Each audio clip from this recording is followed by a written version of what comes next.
সেদিন ভোরে মুখের গভীরে শুনেছি জমে থাকা নীল বেদনারা ডাকে।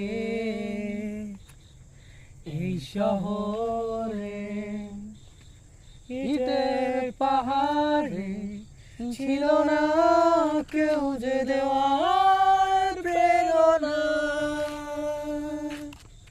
যন্ত্রে বাঁধা মন ছিল ক্লান্ত অসহায়, অর্ধেকে না সুখ প্রিয়মান দুঃখের ছায়ায়। যন্ত্রে বাঁধা মন ছিল ক্লান্ত অসহায়, অর্ধেকে না সুখ প্রিয়মান দুঃখের ছায়ায়। আর নয় সময় উদ্দেশ্যহীন ছিলে তুমি সেই পূর্ণতায় আমার অনুভবে।